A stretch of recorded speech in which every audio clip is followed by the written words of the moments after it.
Mana kok? Oh iya dah. Oke, sip. Alright, Assalamualaikum warahmatullahi wabarakatuh. Selamat malam teman-teman semua. Malam, Waalaikumsalam. Selamat malam. Kembali lagi kita bersua, lah. Finally, setelah kita absen beberapa beberapa saat gitu ya, beberapa minggu, balik lagi kali ini kita di TalkX 81. Gue lupa volume keberapa ini ya, ke 6 kalau nggak salah ya. Ya, 6. Volume 6. Sebelumnya udah berbagai topik kita bahas, dari mulai entrepreneurship, ada leadership, ada LDR sempat ya. Ada LDR, ada tentang LDR, bukan LDR, sama ada tentang COVID juga. Ada Dokter Victor waktu itu. Hari ini kita kembali lagi berkumpul teman-teman. Sebelumnya semoga semua sehat. Semoga semuanya tetap happy. Semoga semuanya tetap semangat. Kita tahu pandemik belum berakhir. Walaupun kita udah mulai ada adaptasi semuanya dengan new normal. Termasuk juga menghadapi regulasi-regulasi yang sering berubah. Kembali lagi PSBB. Entah ke depan seperti apa, mungkin teman-teman yang industrinya terdampak oleh COVID, saya curcol, mohon maaf. Semoga bisa survive, karena konon katanya jangan karena ada nightmare kemudian bisa kita berhenti bermimpi, gitu, ya kan? Jadi nightmare itu cuma semalam doang, yang penting kita bisa mimpinya tetap di sana, kita tetap bisa semangat, gitu. Sotoy banget, Be. Alright. TalkX 81 episode kali ini kita akan ada bintang tamu spesial, dan mungkin untuk teman-teman yang baru join pertama kali ataupun tadi ada kakak-kakak, terima kasih dari angkatan 95 kalau nggak salah, terima kasih udah bergabung. Selamat datang di TalkX. Jadi TalkX itu adalah sebuah program inisiasi dari angkatan 2001, angkatan 98 yang lulusnya 2001. Di sini ada saya Agung Rizky bersama rekan saya, inisiator juga ada Bung Teddy Prasetya Yuliawan. Iya tuh ya, yang lagi dijewer sama anaknya. Say hi something, no? Say something. Halo. Something. Sebenarnya yang lebih utama tuh Ibu Pemersatu Bangsa tuh, Bu Imel. Ibu Pemersatu Bangsa, Humas, mana Bu Imel? Yang udah pakai lipan baru? Nah, gila. Gue tadi salah bentar ya. Oke. Jadi TalkX itu seperti biasa yang kita adakan di episode-episode sebelumnya. Ini adalah forum kita silaturahmi para alumni SMUN 81 supaya kita bisa ketemu lagi, ketemunya kali ini di Zoom. Seperti biasa di Zoom, kita bisa sharing-sharing, dan biasanya nanti di setiap episode kita akan ada satu narasumber. Kita ada narasumber yang akan menjelaskan materi-materi. Lah, kamu nggak kali ini ada. Gua di-mute aja dulu, Bang. Email Melani. Mute, door. Wis, oke. Oke. Nah, bentar ya. Gue setting bingung sendiri gue. Oke, kali ini kita ada narasumber yang ciamik sekali, yaitu adalah Ibu Vina Erwita, seorang profesional di bidang research, yang kali ini mungkin akan sharing data yang menarik banget, data yang lagi yang berkaitan dengan kita hadapi sekarang, yaitu pandemik, tentang pandemik COVID-19. Nanti akan banyak yang bisa kita take away dari materi yang akan disampaikan, yang pastinya bisa bermanfaat, kemudian juga jadi bahan diskusi kita bersama supaya seru, gitu. Mungkin kayaknya orang pada bilang, kemana ada riset kecil ya, kayak banyak orang yang masih udah mulai bosen gitu bahas COVID mulu, bahas mulu. Cuma ya mau gimana lagi ya, kita mesti bahas itu karena itu emang benar-benar yang sekarang kita hidup berdampingan dengan COVID itu sendiri. Tapi nanti gue yakin kalau Vina ngasih bahannya pasti seru banget. Gitu. Kalau nggak seru bukan Vina. Kecapin terus. Kan pro bono, Vin. Mungkin Kakak-kakak boleh kenalan kali. Oke, boleh dong kakak-kakak yang di selain angkatan 2001 boleh untuk say hi buat kita semua, kenalan. Boleh, siapa duluan? Hello, hello. Jari-jari. Ini yang mau loh. Ya, aku dulu boleh. Kak Nelly dari tadi bener-bener top terbaik. Ya, hai, assalamualaikum. Aku nggak nyalain video sebelumnya, mohon maaf. Baik. Baru pulang ngurusin pasien COVID. Oh, Aku oke. Ya, aku angkatan 95. Aku sekarang bekerja di Puskesmas Matraman. Aku Itu masuk apa sebagai keluar 95, Kak? 95 tuh masuk apa keluar ya? Unil, 95 tuh masuk apa keluar, Nil? Lahir. Oh, salah ya saya, merasa loh. Salah ya saya ya. 95 lulusnya. Oh ya, kita lulus 95 gue jadi sampai lupa gue. Angkatan pertama ya. Iya. Jadi Angkatan paling tua tapi paling oke. Sedap. terima kasih. Jadi S1-ku aku kedokteran Yarsi, aku lagi ngambil S2, semoga sampai bisa S3. Doain ya adik-adikku. Seperti itu. Amin. Amin. Nil, kamu Nil sekarang Nil. Lanjut. Kakak yang lain. Monggo Oke, kakak. aku ya. Masih. Assalamualaikum warahmatullahi wabarakatuh. Salam kenal semuanya. Saya dipanggilnya Unil. Dari dulu dipanggilnya Unil, makanya nggak gede-gede. Salah, itu Unil. Mungkin beberapa dari kalian udah sempat dihubungi ya sama kemarin saya pernah hubungin. Kita baru ketemu sekarang, senang banget bisa ketemu kalian-kalian ya. Sekarang lulus SMA, terus kuliah di UI, ambil sastra Cina. Wow. Kemudian lanjut ke UI lagi, FKM. Terus sekarang malah ngajar. Jadi aku sekarang Mandarin teacher. Jadi kalau ada yang mau annyeonghaseyo. sahabat Salah ya, sorry. Mau les bahasa Cina ya Nil? Wan Shanghao, Nah, kenapa tuh bicara Nil? Ya, begitu.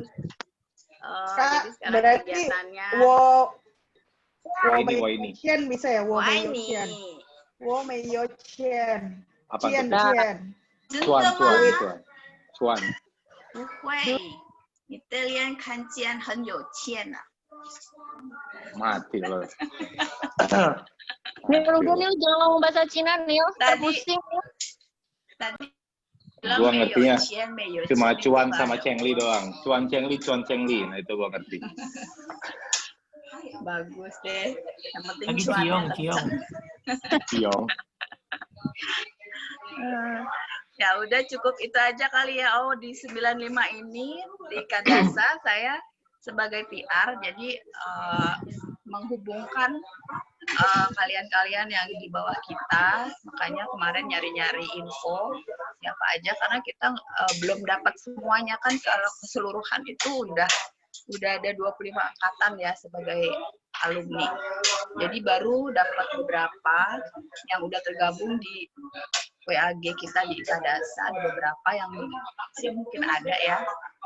Nanti minta tolong kalau ada angkatan lain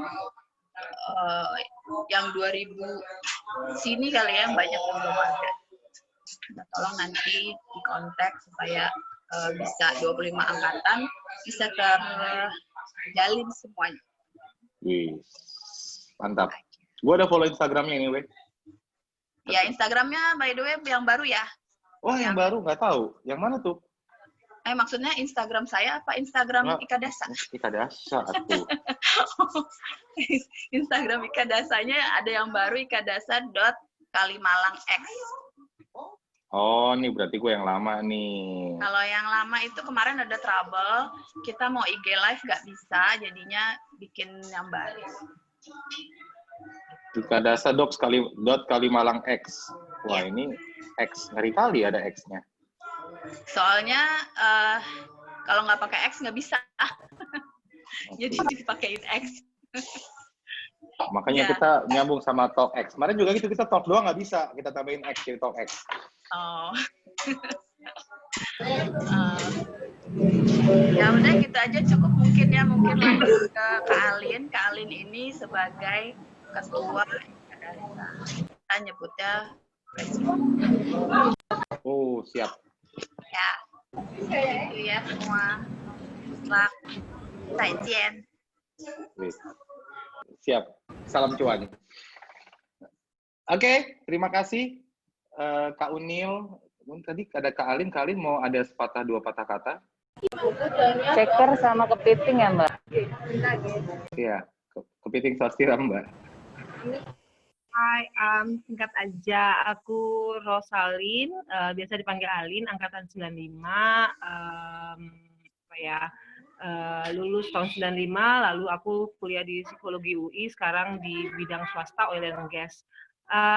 Ya, aku memang tertarik mau lihat seperti apa sih konsepnya. Kemarin beberapa sempat lihat YouTube kalian untuk yang Talk X yang edisi kemarin.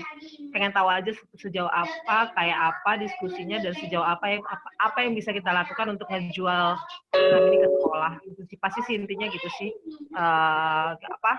Biar ini ada impact-nya ke adik-adik yang lagi sekolah di 81. Gitu ya. Aku mewakili Kadasa, aku ceritanya katanya presiden. Luar biasa. Terbaik loh, luar biasa. Presiden baru ini berarti. Iya. Ted, lanjut. Ya, silakan. Lo Terima host kasih, juga.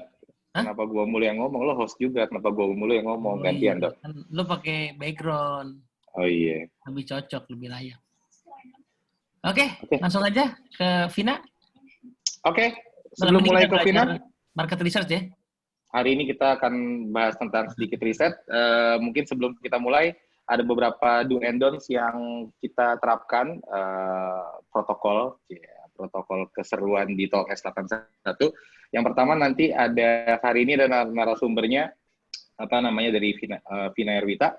Kemudian nanti Vina akan menjelaskan, mungkin ada yang akan di-share, mungkin juga nanti ada interaksi. Dan untuk teman-teman semua, kalau ada pertanyaan boleh ditahan dulu, boleh iseng-iseng nanya, diketik dulu supaya nggak lupa di kolom chat juga boleh. Tapi nanti kita akan buka sesi, boleh untuk raise hand. Nah, nanti raise hand kita dari host, dari saya sama Teddy yang akan kemudian untuk mempersilakan siapa yang akan bertanya, supaya lebih teratur. Gitu. Terus kemudian juga supaya, karena kita udah lama nggak ketemu, teman-teman, mungkin lu pakai tadi, gue kaget, bio sekarang makin ganteng gitu kan, kayak duta. Gitu. Duta Kranji. Gitu. Kalau udah mapan tuh ganteng sendiri kok, Gung. Itu namanya. Coba lihat Arda deh. Tuh lihat Arda deh. Itu gue rasa dia pakai lighting itu. Oh, itu namanya well prepare, bro. Iya, oh, itu well prepare nih. Gue mesti ketemu sama Arda, ngobrol-ngobrol nih. Kita mesti ada diskusi-diskusi. Oke, balik lagi nanti pertanyaan boleh raise hand. Terus kemudian buat teman-teman yang mungkin bisa menyalakan juga videonya supaya kita bisa ngelihat teman-teman juga. Terus boleh juga selama ada sharing dari narasumber kita bisa mute mikrofon kita. Dan mudah-mudahan nanti nggak ada intervensi-intervensi ataupun gangguan-gangguan yang sifatnya teknis. Gitu. Udah, nggak usah terlalu formal, langsung aja kita sambit dan kita sambut. Satu buat teman-teman, kan ini default-nya di mute. Tapi kalau misalnya pengen komen dikit, kan Vina daripada kesepian dia kayak nggak ada yang komen. Ya, Kalau pengen komen dikit, itu nggak usah unmute. Jadi kalau pakai laptop, lo pencet aja spasi sebentar, itu dia akan unmute. Sebentar lo lepas, dia mute lagi. Itu namanya live kayak hack. walkie-talkie gitu ya. Ya betul, kayak walkie-talkie bener banget. Oh iya, oke, gue baru tahu loh live hack gitu. Oke, kita tampilnya Ibu Vina Erwita, dipersilakan, monggo. Oke, terima kasih. Sebelumnya kalau mau ada yang transfer bisa ke OVO, Dana, atau GoPay 081294109606. Bentar ya, share screen dulu. Usaha terus. Jangan lupa di like dan di subscribe. Lo kasih QR code aja ngapa? QR code belum bikin. Cih, Ya, gimana sih? Nggak canggih ya. kan niatnya emang pro bono. Tapi kalau bisa diduitin, kenapa enggak? Oke, layar sudah tampak. Jawab dong. Nampak. Nampak, Nah, nampak, gitu, nampak. ya. Oke, selamat malam. Iya, selamat malam. Wow, ramai. Ya, Wow, selamat malam gitu. semuanya. Oke, tadi sesuai dengan intro-intro yang sudah disampaikan Agung sama Teddy, sebenarnya ini sesinya sih lebih ke sersan ya, serius tapi santai, ya, ketahuan angkatannya. Karena kenapa ada seriusnya? Karena kalau bicara yang mau diomongin itu memang terkait dengan data gitulah, terutama kuantitatif, karena apa yang gue lakukan sehari-hari itu adalah melototin data survei gitu. Nah, nanti si yang akan gue share itu adalah terkait dengan merespon dari orang-orang Indonesia terhadap si COVID-19 ini kayak gimana. Nah, terus udah gitu ntar dari apa yang udah, kayak nanti akan gue share lagi link surveinya untuk tahu kalian itu termasuk di segmen mana. Jadi berdasarkan kuesioner yang ditanyakan, terbentuklah itu 6 segmen terhadap gimana setiap pribadi itu merespon si COVID ini gitu. Sekedar perkenalan ya, jangan tertipu, mungkin emang kayaknya foto ini emang ditujukan untuk menjual, biasa di credential biar agak-agak oke dikit. Jadi saat ini gue bekerja di market research consultant, namanya Kantar, bukan kantor, jadi memang Kantar ya, bukan typo. Terus untuk deskripsinya apakah itu Kantar ada di sebelah kanan nih, kayak kalau kelihatan itu ya, intinya adalah consulting company untuk klien-klien. Ya sama lah ya, kacung-kacungnya klien gitu. Terus di situ Ini terrecord, mohon maaf. Jadi oke. Kenapa sih? Kok Bahasanya terkekang perlu banget ya? empowering dikit dong. Oke. Jadi selayaknya konsultan, kita di situ sebagai partner atau trusted advisor dari klien-klien. Ya, yang tentunya sangat-sangat memberikan self satisfaction ketika kita bisa membantu si klien untuk growing the business. Udah oke lah ya kayak gitu. Terus role gue di situ ada sebagai client lead, artinya seperti kayak menjembatani gitu. Kalau si klien ada kebutuhan apa, mereka kontak ke gue, terus nanti discuss, kemudian nanti gue akan diskusi internal kira-kira approach research-nya seperti apa yang sesuai untuk menjawab kebutuhan si klien. Terkait dengan history, alumni 81, 98, 2001, kelas 3, SOS 1, itu ada typo, mohon maaf. Ini kelas yang spesialis runner up, kayak mau lomba apa juga kayak runner up mulu. Kemudian sedih gitu. Itu prestasi loh, lagi. Namanya konsisten loh, konsisten sekali runner up atau runner up. Itu bagus. Benar. Bangga gue. Bangga, percaya diri lagi sampai sekarang masih pede. Terus habis lulus lanjut ke FE UI 2001 sampai 2005. Selesai itu cita-cita masuk menjadi seorang ekonom, tapi beberapa kali mencoba gagal mulu. Ya udahlah ya, kita akhirnya mungkin buat yang baru lulus SMA pasti udah ada idealisme tertentu, tapi pada akhirnya maksudnya kesemuanya itu pasti ada pembelajaran kok. Pada akhirnya apa yang kita kerjakan pasti akan ada ilmunya gitu. Akhirnya terceburlah di dunia lulus sampai sekarang. Dan seumur-umur ya cuma baru 2 company, yang sebelumnya ada local boutique research agency juga sebentar, abis itu masuk ke Kantar dulu, itu namanya Millward Brown. Ada anekdot cerita sedikit terkait anak 81 sebenarnya ketika gue terjun di perusahaan yang sekarang ini. Gak ada Vini sih ya. Dulu tuh si Vini bilang, Vin, lu mau gak sih kerja di kantor gue, sama kok riset-riset juga. Oh iya, oke. Secara dia kan secara company-nya MNC ya, jadi gaji lebih bagus gitu. Jadi oh ya oke. Kita masuk dong ya. Gak taunya kita diceburin. Dianya mau resign karena beasiswa ke Jepang. Bagus. Kirain bisa kerja bareng. udah harap udah seneng bisa gawe bersama, tapi sudahlah ya, dia dapat master dan mister di Jepang. Oke, habis Vininya di itu mana ada nah tuh Vini kemana, kayak udah balik ke sini, cuman nggak ada di grup deh kayaknya ya. Sepertinya menjadi ibu rumah tangga dia udah. Ini di mana? Di Mazda tadi katanya. Apa? Vini di mana? Unsada apa bukan? Bukan ya? Oh. Kayaknya dosen ya? Oh gitu. Unsada, Say. Di Unsada. Unsada ya? Dosen. Dosen kayaknya kalau nggak salah. Nggak dimasukin ke grup sih, padahal kan bisa buat gue omel-omelin, nyeburin gue. Iya. Unsada, Universitas Tagala ada. Sengaja nggak mau. Menghindari kenyataan. Oke, anyways, itu ada cita-cita ya, gue abu-abuin biar nggak obvious banget. Cita-cita host infotainment soalnya. Pro bono. Bisa ngomongin orang, tapi dibayar. Kalau kita kan sekarang nggak dibayar ya ngomongin orang. Dosa doang yang ada. Gitu. Pin, GoPay berapa? GoPay gue transfer? Ada kan, udah tahu, ntar gue japri. Nah ini Gong, berarti dia bisa jadi hostnya TechX berikutnya, seterusnya. Bener. Berikutnya Cocok. terus ada seterusnya apa ya? Bener. Kita Komen cadangan. Jangan lupa ada tapi titik-titik tuh. Iya, nanti kita Talkex ada sesi ngomongin orang kok, tenang aja. Bukan, kalau YouTube-nya banyak subscribernya kan ada duitnya. Oke, bener juga. Hai guys. Oke. Nah, ntar gue monetize ya. Oke guys. Ya, itu sekilas tentang siapa Vina Erwita.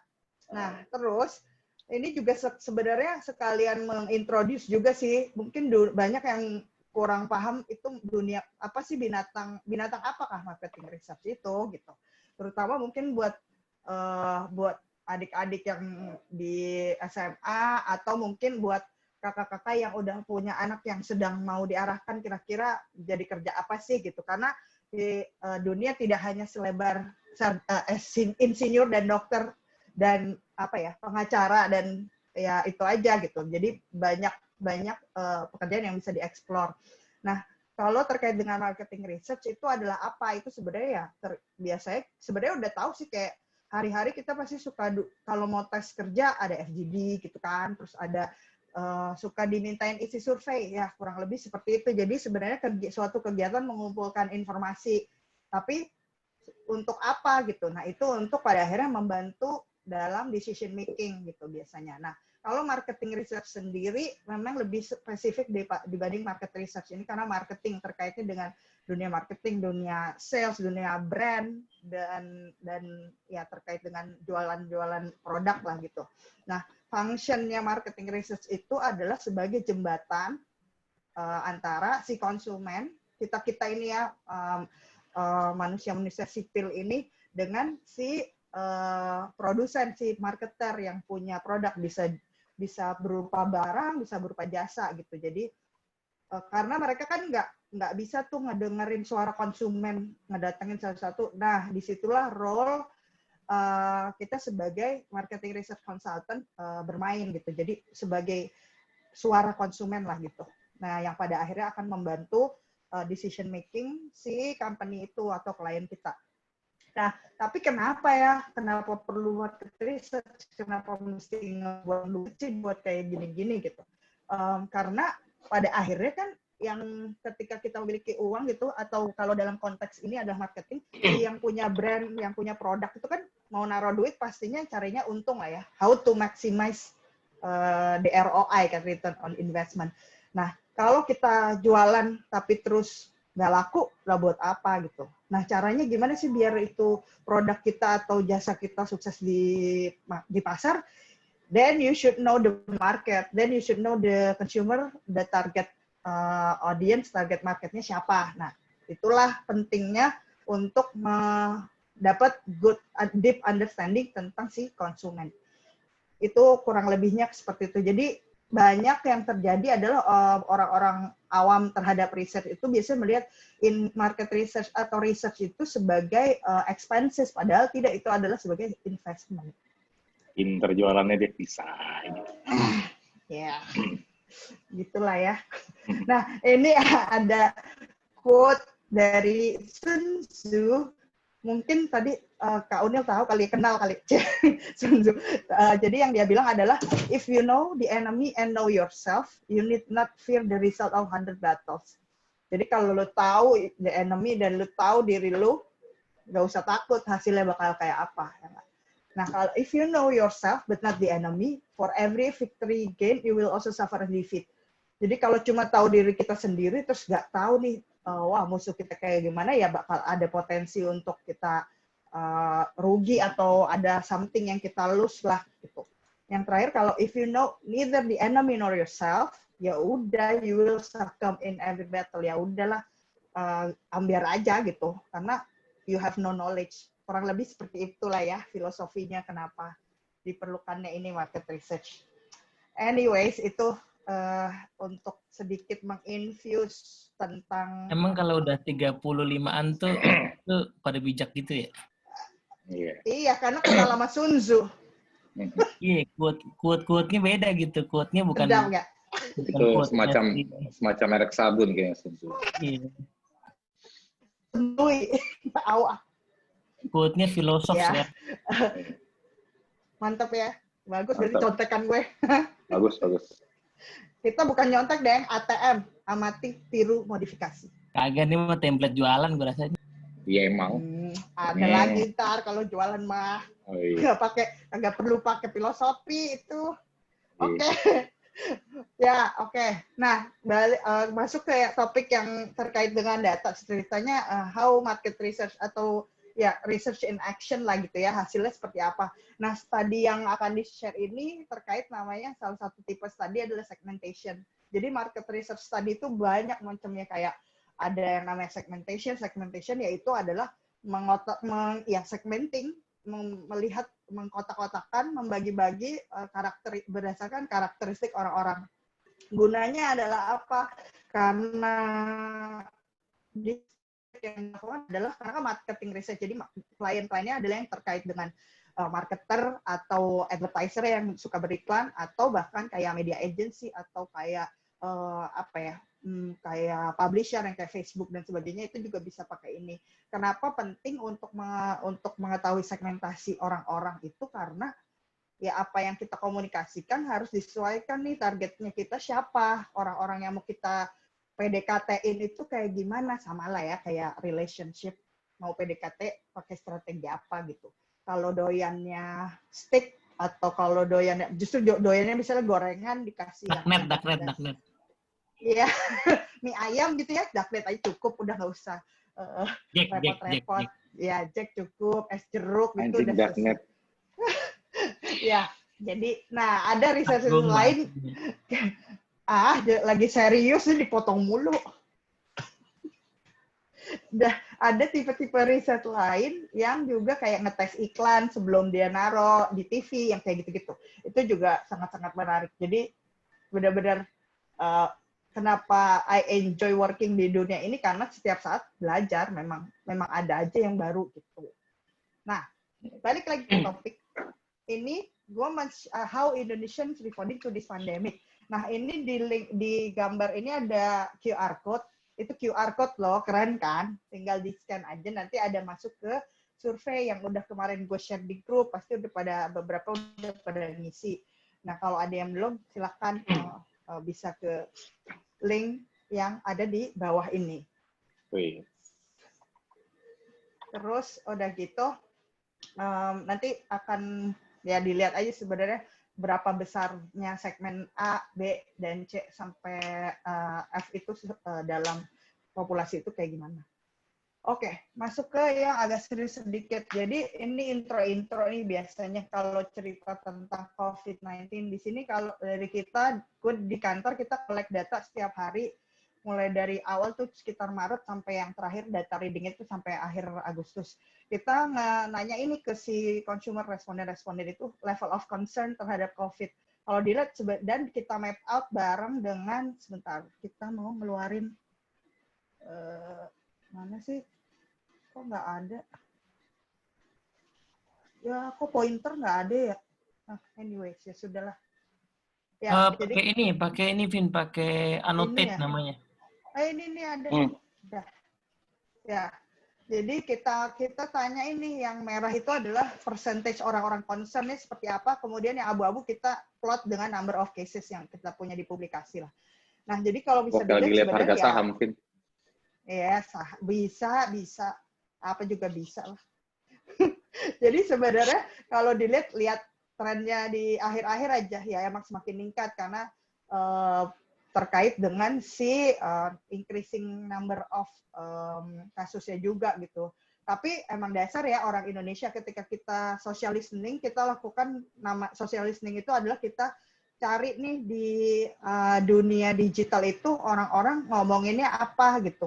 Mereka ngebahas tentang COVID dan segala macam itu nuansanya kayak gimana. Nah, itu tetap sebenarnya 86% sih ceritanya masih tetap positif ya. Maksudnya secara mental memang kita kayaknya orangnya apa ya, memang positive thinking aja gitu.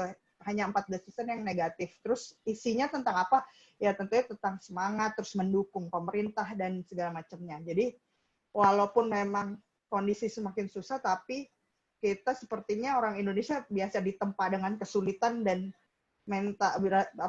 mentalnya udah kebentuk, jadi ya tetap stay positif gitu in terms of responding to the unfortunate situation yang sekarang ada.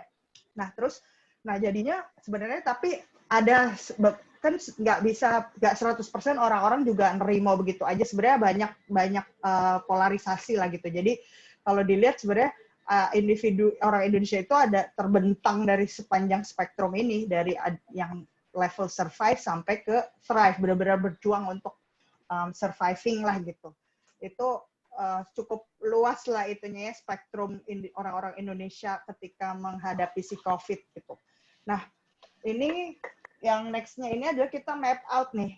Sebenarnya ada perbedaan nggak sih secara cultural? Pastinya ada lah between orang Indonesia dan negara-negara lain dalam menghadapi si COVID ini, dalam impact-nya di kehidupan gitu. Nah, ini di map out kita ada dua dimension, satu collectivism versus individualism, satunya uncertainty and avoidance sama openness. Kalau dilihat nih Indonesia ya, kita collectivism udah paling kiri banget deh. Pokoknya mangan orang mangan sing penting ngumpul. Jadi it's all about we gitu. Nah, bukan I, tapi jadi pokoknya tentang kebersamaan aja. Nah, terus di bawahnya open to uncertainty juga bukan di atas tapi di bawah. Jadi orang Indonesia itu kebersamaannya tinggi, dan kalau menghadapi yang nggak jelas itu sebenarnya resilient aja gitu, fine gitu dengan ketidakjelasan. Nggak tahu ya, mungkin ketidakjelasan hubungan sih lain cerita lah ya, tapi ini kan ketidakjelasan terhadap situasi COVID-19 itu gitu. Jadi ya itu kalau bisa dilihat, makanya kan across country itu beda lah responnya, dan mungkin ya makanya lebih agak-agak radikal dan sporadis di negara-negara lain yang lebih butuh kejelasan. Oke, terus nah ini masuk ke kita tribes. Tribes itu segmen ya, persukuan gitulah. Jadi tadi yang kemarin sempat di-share di grup juga kan ada 6 COVID-19 tribes sebenarnya gitu, yang dibedakan berdasarkan 2 dimensi. Jadi pertama adalah kita ukur degree of concern masing-masing orang kayak gimana. Kedua, kita ukur juga terhadap openness terhadap informasi si COVID-19 itu kayak apa gitu. Nah, inilah terbentuk beberapa bubble-bubble ini yang merepresentasikan segmen tadi atau tribe-tribe tadi. Kan ada yang yang kisera lah, ada apa. Nah, itu ada di next slide. Nah, jadi kita punya 6 segmen: ostriches, kiseras, hibernators, good citizen, distress dreamers, precarious warriors. Nah, di Indonesia sendiri majority sebenarnya jatuhnya di good citizens dan distress dreamers. Kalau dilihat orang-orang yang kayak gimana sih sebenarnya di antara 6 segmen ini, perbedaannya kayak apa gitu. Kalau yang si ostrich itu penggambarannya adalah, kalau dari mereka di opini, I just don't see what the fuss. ini apa sih ribet gitu terkait COVID ya. Gue nggak ngerti nih ngeribetin apa, gue nggak peduli juga. Kurang lebih ostriches kayak gitu. Ya, Hardian, begitu ya, sebenarnya benar ya.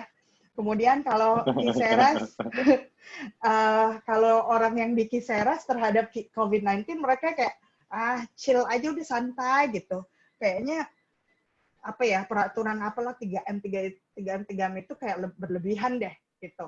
Jadi, chill banget orangnya, udahlah, whatever will be, will be. Nah, apa tuh?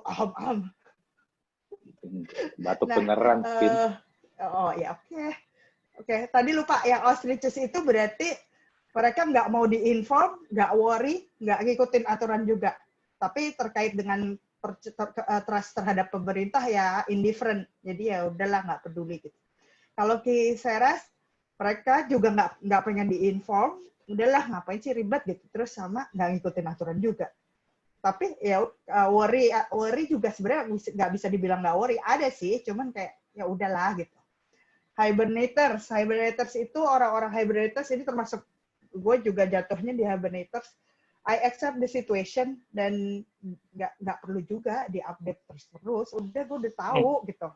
Ya udah sih gitu. Ya udah sih ya. Iya tahu ya udah. Udah gue tahu ini emang agak-agak menggemparkan memang krisis gitu. Tapi ya udah nggak usah lo jejelin gue tentang day to day kasusnya apalah siapa gitu. Jadi inform, not really sih gitu, tapi follow the rules yes, karena gue tahu sebenarnya ini situasi yang mesti di seriusin gitu. Good citizens, I want to be informed dan I think if we should all adhere to the rules. Dia mau tetap terus diinfoin apa yang terjadi dengan si COVID ini dan pastinya ya following the rules lah, itu udah paling pol banget udah gitu, maksudnya kayak tapi worried amat sebenarnya nggak to the extreme of dia nggak worried banget sih, not to that extreme yet, tapi percaya pemerintah juga belum terlalu lah, tapi mereka comply lah ceritanya gitu dengan si apa yang harus dilakukan. Kemarin ada satu tuh Kisha nggak ada di call-nya ya, dia yang mengakui bahwa dia good citizens, kayak baru satu orang temen gue yang good citizens. Tadi di Eja juga good citizen, padahal dia pendukung MU katanya. Enggak, gue hibernator. Oh iya benar. Eja. Gue hibernator kan, gue suka menghibernasi. Iya, oke. Ya baik. Kemudian ada yang distress dreamers, itu juga quite big sih di Indonesia. Bahkan jauh lebih besar dari global population. Di Indonesia tuh kayak over index 6%. Quite banyak orang Indonesia. Jadi penggambarannya ini si para distress dreamers, gue concern terhadap kesehatan gue dan financial gue nih gimana. Tapi gue masih yakin kok kita akan pasti menjadi kondisi akan lebih baik gitu. Jadi positivity-nya ada di situ. Jadi tetap mau diinfo, worry iya, ngikutin aturan iya, percaya pemerintah masih tetap teguh. Luar biasa. Kemudian ada terakhir precarious warriors, itu 13% ya, sama lah populasinya sama si di global. Ini yang ada unsur-unsur kekecewaan terhadap pemerintahnya. Pokoknya ini benar-benar menakutkan. Ini yang level ekstrim biasanya memang gue nggak mau bilang parno sih, karena emang situasinya layak untuk dijadikan parno karena hibernators yang bicara. Jadi tapi yang levelnya intensity of si kekhawatiran si precarious warriors itu bukan warriors ya, ini warriors, ternyata gue baru ngeh. Oke. Warriors itu ya the real orang yang benar-benar concern. Jadi pengen diinform, tetap worry-nya paling follow the rules juga, tapi pemerintah kayaknya nggak bisa diharapkan. Nah, kenapa? Yes. By the way, kalau ngelihat gini, ya ini apa namanya, Anabel aja ya, analisa gembel dari gua gitu ya.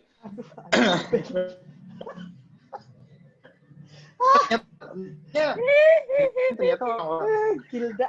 Lo punya istilah baru kan? Kok kasih tuh. Ternyata menariknya dari data ini, ternyata orang Indonesia lumayan concern juga ya kalau kita comparing dari global gitu kan. Yang outreach-nya lebih kecil, terus kemudian yang Quezera juga lebih kecil. yang terus kemudian ya kalau di tengah-tengah kurang lebih more or less sama, bahkan yang di distress streamers-nya lebih besar daripada global gitu. Good citizens-nya juga lebih besar daripada global gitu. Jadi dari masyarakat sendiri sebenarnya lumayan concern sama pandemik ini. Tapi yang menarik adalah nggak kelar-kelar gitu kan, masih intinya naik terus gitu. Iya betul. Jadi apa ya? Mungkin terkait dengan yang follow, maksudnya gimana ya? Memang secara global ya orang-orang kalau dibandingkan global memang kita sebenarnya lebih bisa dibilang lebih concern-nya lebih tinggi yang kayak lu bilang itu tadi.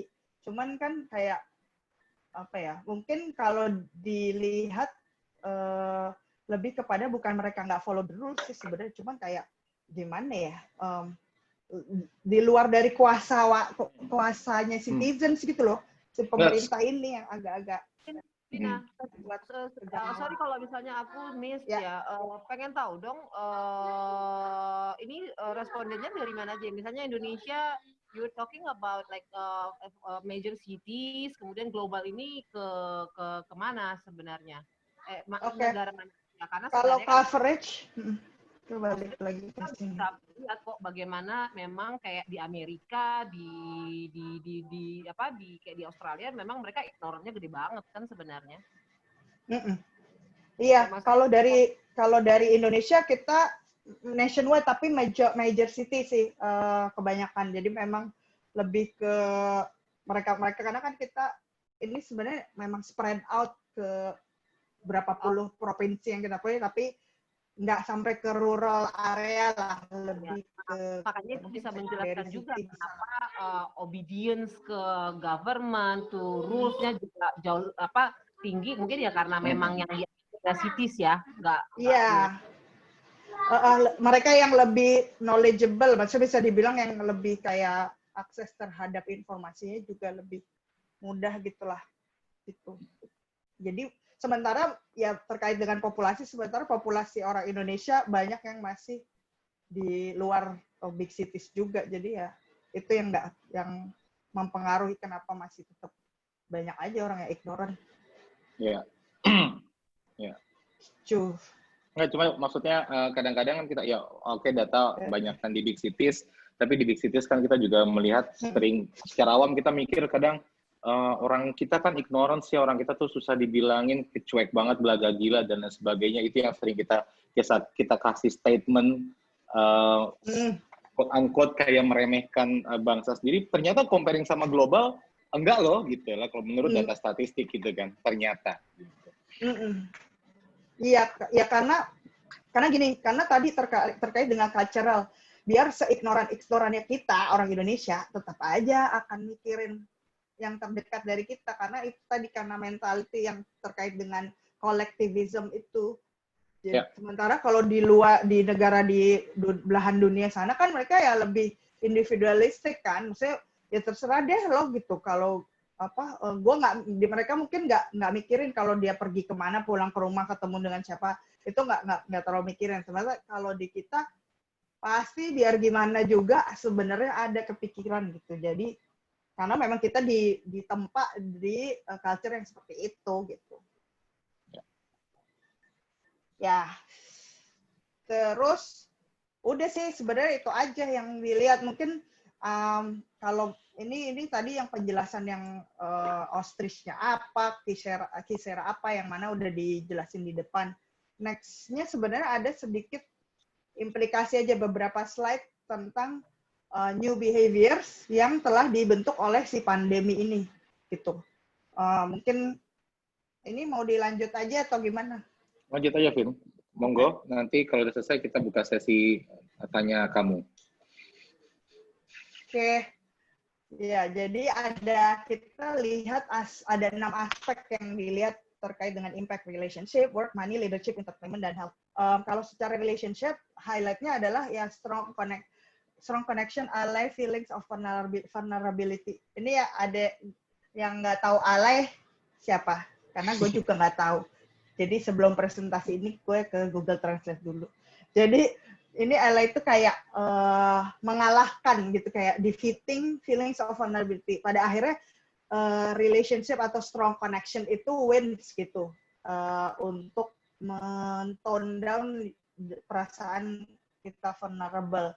Nah, in details adalah apa? Kayak new behavior yang terbentuk akibat si COVID terkait dengan relationship adalah apa? Pertama, a culture of connection. Jadi kita lebih care terhadap orang lain gitu. Terus willing to invest waktu untuk relationship, be it dengan pasangan atau dengan keluarga sebenarnya, dan lebih willing membuka mata untuk membantu orang lain gitu. Terus terkait dengan lebih menghargai waktu gitu, terutama untuk terhadap keluarga.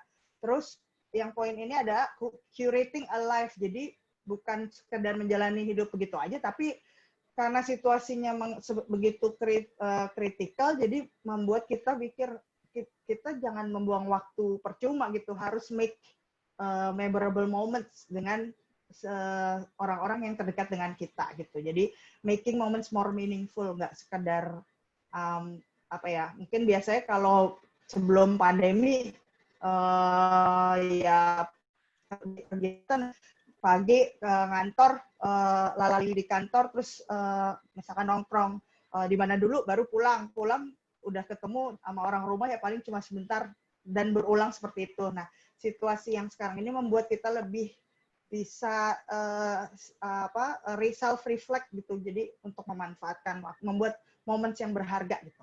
Nah, ini yang terakhir terkait untuk para ibu-ibu, dapat curhatan dari segala macam ibu-ibu di dalam kehidupan gue, lebih challenging lah kehidupannya, karena at the same time happy sih gitu setiap hari bersama keluarga dan anak gitu. Terus tapi at the other spectrum makin stres juga, lebih banyak responsibility, me time-nya berkurang gitu. Jadi ya untuk para ibu-ibu jangan khawatir, you are not alone. Banyak ibu-ibu yang merasakan hal yang sama, nggak cuma di Indonesia tapi di segala penjuru dunia. Semangat, karena surga balasannya, Bu.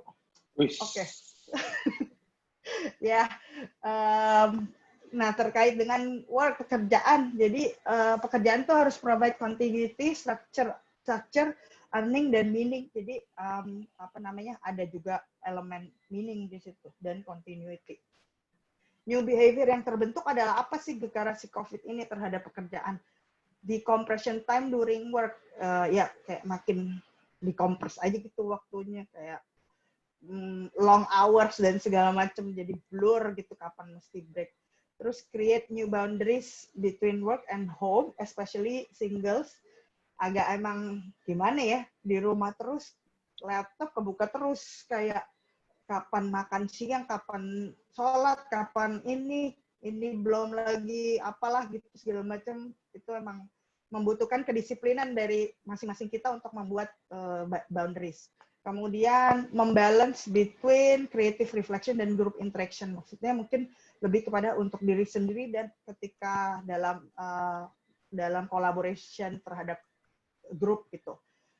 Kemudian more pressure pastinya karena connected 24/7, adalah video call ya kan.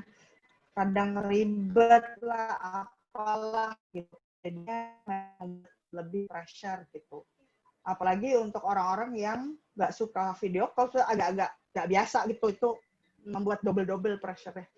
Terus terkait dengan pekerjaan, akhirnya membuat kita introspeksi nih, sebenarnya apa sih makna dari waktu, uang, dan hubungan itu gitu. Jadi apakah kayak mungkin ada kasus di mana situasinya agak susah. Ada orang yang mendapat luxury untuk remote working gitu, work from home. Tapi ada kantor yang juga agak susah nih untuk seperti itu. Jadi kan itu biar juga membuat orang berpikir gitu, memaknai apa yang mereka lakukan gitu. Oke, itu dari sisi work. Kalau dari sisi keuangan, financial vulnerability. Jadi kalau dari survei yang ada tuh adalah 80% orang bilang udah si corona ini mempengaruhi household income. Banget. Sabar. Sama Pak, 80% begitu Pak. Alhamdulillah banget. Jual BMW. Iya. Jangan. kan? Terus hampir cukup banyak juga, most of them juga claim go out of their way to find best prices. Jadi even if that means going to different store. Jadi the element of value for money itu makin penting. Bela-belain deh lo tuh nyari toko yang agak jauh, yang penting dapat yang harga promo gitu. Ya. Gitu. Terus 80% juga ngerasa situasinya membuat kita lebih mesti proaktif terhadap financial planning. Gimana ya gitu. Ini sebenarnya bisa buat jualan nih kalau yang punya asuransi mah. Oke, terus ada 22% claim pay more attention to products on sale. Iyalah, tuh kan duit berkurang. Jadi gimana caranya sih biar maksimalkan uang yang ada gitu. 80% claim pay more attention to prices. Intinya orang-orang makin concern, makin mempertimbangkan setiap uang yang dikeluarkan gitu. Orang-orang itu berlaku juga klien gitu ya, Vin ya. Jadi semakin concern terhadap budgetnya, terhadap bukan ya Allah. Bukan lagi. Oke, curcol sesi 2. Lanjut. Iya, sampai drop 20-30% ya kan? Oke. Eko 60, Cin. Aduh, jadi haru. Iya, nanti ya diceritainnya ya. Oke, jadi impact-nya terhadap ke financial atau money yang behavior-nya adalah apa? Indulgence has shifted to prudence. Jadi yang tadinya kasar kata kayak foya-foya, akhirnya sekarang menjadi lebih prudent gitu, kayak lebih waspada aja. Iya, prudential. Lebih cautious ketika men-spend their money. Terus moderation and judiciousness on the rise. Ya udah akhirnya kayak ya udahlah, nggak usah berlebihan gitu, dicukup-cukupin aja. Terus saving more, spending less, life goes on without many excesses. Ya udah, banyak nabung, ngurangin foya-foya, ngurangin yang nggak perlu-perlu lah gitu. Terus banyak gaya. Iya, lo bagaya. Tapi yang ngomong barusan tetap golfan, Dus. Emang dia kayaknya agak-agak ini deh, di luar dari kurva normal memang. Yang punya BMW. Oke, anyway. Kebutuhan pokok itu, Pak. Ya lanjut, Pak. Bu. Nah, jewer nih ya. Oke, terus ada elemen lain adalah terkait dengan kebutuhan pokok gitu. Bukan yang kayak lu kebutuhan pokoknya gue. Ini beneran. Jadi prioritizing the essential kayak personal care ya buat yang hari-hari lah, skincare, quarantine cooking, healthcare, vitamins, hygiene, cleaning products itu lebih kayak prioritas. Jadi kalau bisa dilihat sebenarnya personal care dan skincare itu agak suffering di periode COVID ini karena orang-orang akhirnya memprioritaskan sesuatu yang essential untuk kesehatan. Terutama yang naik on the rest itu yang hygiene, cleaning products pasti.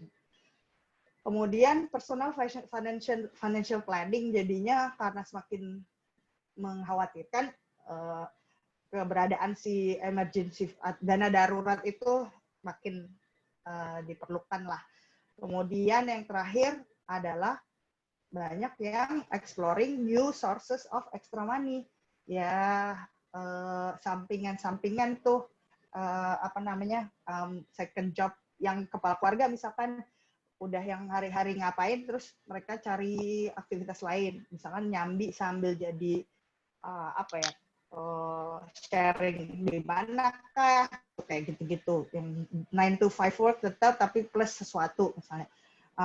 Misalkan kayak Agung kerja di RWI tapi terus nyambi jual tanaman gitu misalnya, itu kan bisa juga. Terus atau new family members nyambi jadi host di Talk X81. Iya, makanya nanti kasih sumbang ke OVO Dana GoPay. Terus new family members taking on jobs, ada juga yang kayak banyak yang misalnya jadinya awalnya sekedar hobi tapi jadi hobi yang menghasilkan. Itu juga kan salah satu impact yang bisa terkait bukan yang bisa terkait, yang terpengaruh oleh si COVID-19 ini. Leadership ini gambarnya Kakak Najwa. Najwa. Akrab kan anak. Hai Kak. Jadi kalau terkait leadership, ya orang-orang jadinya melihat sosok atau tokoh yang punya good track record dan ngasih informasinya yang aktual, yang genuine juga gitu, bukan yang kayak ales-ales atau kayak peres-peres atau kayak penuh kepalsuan gitulah. Jadi benar-benar kayak contohnya ya yang kayak Najwa gini, jadi memang tidak banyak terkait dengan politik, jadi benar-benar dianggap genuine lah gitu, dia memang seperti itu dan informasi itulah yang dia berikan gitu, quite credible gitu. Terus jadinya kalau dilihat new behaviors-nya adalah pertama akhirnya karena banyak anak-anak sekolah di rumah ya, PJJ itu jadinya personal leadership jadi banyak nih sekarang, banyak leader-leader di tempat gitu ya, para ibu-ibu, para bapak-bapak mesti ngajarin anak-anak gitu kan, bahkan kakek-kakek nenek-neneknya juga ikut terlibat. Kemudian secara di neighborhood, tetangga-tetangga gitu, jadi di grup WA komplek ya atau apa gitu, biasanya ada ngumpulin Jumat Barokah atau apa, atau ini update info gitu. Terus ada yang kedua adalah calling out self-serving harmful or tone deaf acts by public figures including brands. Jadi lebih kritis aja sih jadinya, kayak kalau misalkan ada seorang tokoh yang melenceng gitu, jadinya ya lebih orang kita jadi lebih vokal aja terhadap kayak gitu, jadi lebih sensitif gitu terhadap public figure. Kemudian brands can determine leadership either by problem solving, doing good, or providing reliable and timely information. Ini karena pekerjaan saya terkait dengan brand, jadinya makanya implikasinya banyak terkait juga jadi suatu brand itu harus kayak gimana. Jadi ketika berkomunikasi, si brand itu harus menunjukkan lah bahwa mereka itu ada di kehidupan kita ini, para consumers itu, untuk sebagai problem solver gitu. Kemudian yang terakhir, participating in societal recovery can have impact on economic recovery. Ya jadi ya banyak kegiatan sosial aja sih yang akhirnya on the rise, yang akhirnya meningkat terkait dengan ini gitu. Ini kayak terakhir deh. Enggak deh, ini kelima. Habis health, ntar kita entertainment kalau nggak salah. Health, my fate is in your hands. Health kayaknya yang quite obvious sih impact-nya terhadap kita ya di gara-gara situasi ini. Pertama, lebih proaktif dalam mengimprove kesehatan, immunity, dan vitality. Itu udah pasti. Vitalitas tuh. Mulu otaknya. Terus kita kedua gimana caranya? Jadi taking vitamins to boost immunity. Kemudian new routines around 3M, hand washing, disinfecting, dibersihin rumah makin sering, pakai masker gitu. Pakai maskernya bukan masker anyong haseo, bukan ya, masker betulan. Terus yang terakhir adalah karena terkait dengan health itu tadi, jadi lebih banyak yang masak di rumah. Udah deh, banyak master chef lokal kan yang muncul gitu. Karena lebih ada assurance bahannya bersih, bisa milih sendiri, terus yang bikin juga sendiri. Sementara kalau jajan kan nggak tahu nih si abang cemek-cemek itu cuci tangan atau enggak, yang kayak gitu. Nah, terus entertainment. Kalau di entertainment highlight-nya sih time for mindful creation, action, dan consumption. Mindful itu kayak poinnya adalah mindful, pikirkan nih faedahnya apa gitu. Nah, behavior-nya adalah kalau terkait entertainment ya nostalgia kita bisa nonton film-film yang dulu favorit dulu, buku, film, Nonton series. TEDx juga ya, TalkX ya. Oh, TalkX juga boleh dari volume pertama yang baru muncul setelah sekian purnama itu. Sensor dulu soalnya itu. Kebanyakan ininya ya. Jangan lupa di like, di subscribe. Emang? Oh iya ya, belum. Oke. Ya mana tahu ya bisa dimonetize ya, Gung. Ngarep. Bisa kali dibantu sama Adil. Oke. Bener juga ya. Boleh. Bener juga loh, Kan? adiknya Agung suami istri. Gimana Pinter. sih? Oke. Lanjut. Ya, saya lanjut. Terus udah gitu, selain revisiting old favorites, juga experiencing new activities secara online. Singing, dancing, meditation, ya kayak gitu-gitu deh. Jadi semuanya an online experience gitu. Mulai meng-embrace yang tadinya kalau di gue, bos-bos itu kayak nggak paham pakai Microsoft Teams itu kayak apa gitu. Meeting nggak bisa tuh kayak virtual, sekarang mau embrace gitu. Terus jadinya kayak acara-acara di kantor biasanya tiap Jumat ngumpul ngapain kayak gitu nih, jadi diganti ke virtual juga, apalah games kayak gitu.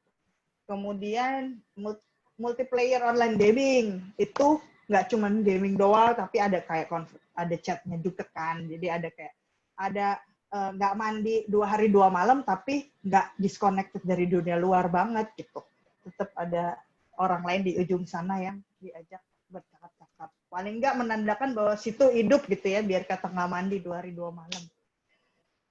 Terus yang selanjutnya adalah rediscovering old creative pursuit. Jadi kayak hobi-hobi lama gitu, yang bikin pernak-pernik lah. Ngeband. Ya, ngeband bisa, virtual deh tuh, tergantung tapi koneksi. Terus berkebun, terus mengembrace hobi baru, virtual classes lah atau apa gitu. Kayak ini mungkin RWI ya, bikin eventnya semua jadi online gitu, produk launchingnya. Dia masuknya jago ya. Salah gila. satu yang terdepan ya kan.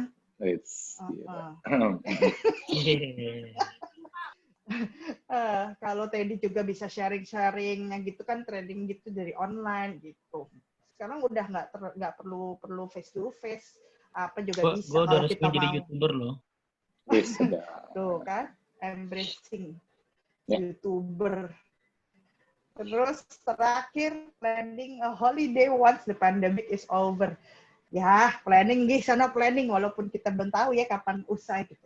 Dan ini juga banyak terkait sama how we respond sih secara individu. Mungkin kalau yang keparnoan itu, yang bukan keparnoan ya, maksudnya yang very worry, nanti dulu deh sampai vaksinnya hadir baru kayak mikirin deh mau kemana.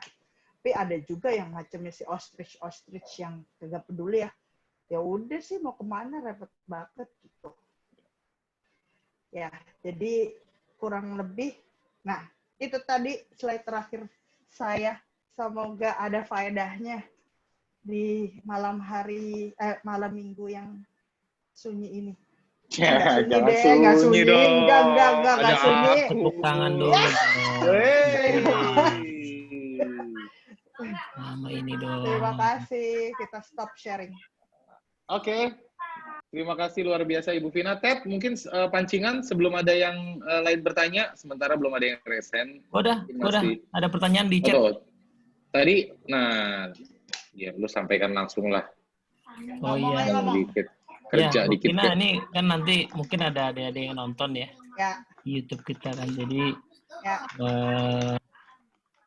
Kalau ada yang tertarik tuh jadi market researcher itu path-nya gimana sih gitu. Terus sama struggle-nya apa aja gitu ya. Sampai tadi Kak Vina itu di depan keceplosan soal kacungnya klien gitu. Sebenarnya ada apa gitu ya. Kan tiap profesi pasti ada kesulitannya kan. Keceplosan kok diangkat lagi sih, Nah, Ted? Justru itu harus diketahui gitu kan. Nggak ada profesi yang enak kan, semua pasti ada yang enggak enak. lah, jaga toko bapak lu juga kalau males mah kagak kepake iya, juga. Makanya coba itu tolong dijelaskan. Untuk yang tertarik untuk mengeksplor dunia market research atau consultant, sebenarnya pathnya siapapun bisa sebenarnya. Karena di market research itu jangan dipikir cuma tentang angka doang, enggak. Tadi juga tahu tuh anak psikologi kayak ada yang namanya kualitatif kayak FGD, interview. Itu juga itu nggak perlu kalian paham terkait angka. Yang penting yang utama adalah kok jadi skip. Oh, yang utama adalah punya rasa ingin tahu yang tinggi gitu loh, kepoan. Kepo tuh menjadi aset loh kalau jadi researcher kayak zaman gini. Pantesan lo ini ya sukses ya. Lumayan lah ya. Ya Allah, alhamdulillah, amin. Sampai deg-degan dibilang gitu. Ya, jadi kayak inquisitive ya kayaknya bahasa Inggrisnya, mohon maaf. Ya, itu. Jadi rasa ingin tahunya yang tinggi, udah gitu willing to learn. Jadi jangan merasa lu udah paling tahu, enggak, karena itu dunia itu segitu luasnya gitu. Bahkan yang kayak misalkan udah puluhan tahun kerja di riset juga pun, ketika gue ngerjain project sama si edtech klien yang macamnya kayak Zenius, Ruang Guru dan segala macam, itu kayak dunia baru lagi. Wah, kayaknya nggak bisa disamaratakan seperti kayak FMCG companies yang pada perusahaan-perusahaan consumer goods, nggak bisa gitu. Jadi pertama adalah yang penting kayaknya di semua pekerjaan deh, willing to learn aja dulu, karena at the end of the day kita udah sekolah kan memberikan ilmu dasarnya, tapi ketika bekerja kita akan tetap mesti belajar lagi, mengaplikasikan apa yang udah kita tahu dan dari senior-senior yang ngasih tahu, dan sambil belajar juga gitu. Pastinya biasanya kalau secara kuliah mungkin kalau secara abis SMA terus kemana, dari ekonomi bisa, psikologi bisa, administrasi niaga negara bisa, statistik bisa, teknik bisa, semua juga bisa. Yang penting karena pada akhirnya tadi ketika kerja semua belajar lagi dari awal. Cuman kalau kalian merasa udah bisa, udah merasa tahu, itu yang akan menghambat dimanapun kalian bekerja. Itu sih sebenarnya. Gila, emang kalau udah di atas 35 lebih filosofis ya, Tete. Iya. Kenapa ya? Bisa nggak sih diedit, nggak usah pakai angka gitu? Oh iya. Nggak apa-apa, ada angkatan di atas kita. Satu lagi, Vin, yang tadi. Yes. Struggle-nya, Vin. Struggle-nya. Oke.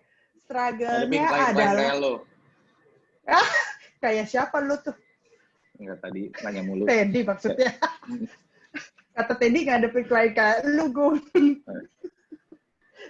Oke. Mungkin bukan struggle, tapi challenges ya. Karena kita mesti set mindset-nya agak-agak positif. Bukan ini growth mindset sekali loh, Ted. Growth mindset banget nih. Iya, benar-benar. Itu value di company saya, itu growth mindset. Jadi sama flourish, apalah itu bahasanya HR ya kan? Bukan. Jadi kalau gue, kalau flourish si Seligman. Oh, iya gitulah Pak. Nah, jadi kalau challenges-nya adalah long working hours biasanya. Tapi gini, long working hours tapi bukan itu agensi, semua agensi sih, Vin ya. Mohon maaf, udah cuma diri.